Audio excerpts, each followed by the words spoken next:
এটা কিন্তু লম্বা জাতের সিম, আর 2-3টা করে লাগাচ্ছে এখানে। বেশি লাগানো যাবে না, বেশি লাগালে কিন্তু গাছ হবে না। এখান থেকে যা হবে আলহামদুলিল্লাহ সেটা আমি কিন্তু অন্য জায়গায় সেট করে দেব। অনেক সময় দেখা যায় যে টবে চারা করলে হয় না, তখন এইভাবে করে আমি আর কি টবে সেট করব, আর সেটা আপনাদের সাথে অবশ্যই শেয়ার করব।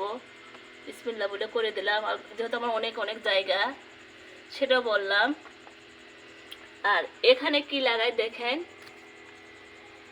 এখানে কিন্তু আর কি মিষ্টি কুমড়া, এটা কিন্তু দেশি মিষ্টি কুমড়া চারা লাগাচ্ছি আমি, আর সেটা আপনাদের সাথে শেয়ার করছি। সুন্দর করে কিন্তু আমার মাটি রেডি করা, বারবার আমি বলতেছি।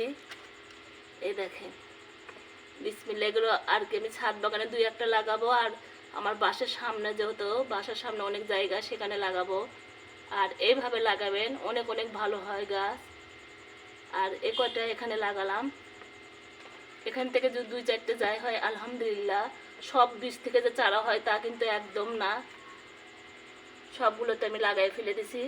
সবাই ভালো থাকেন।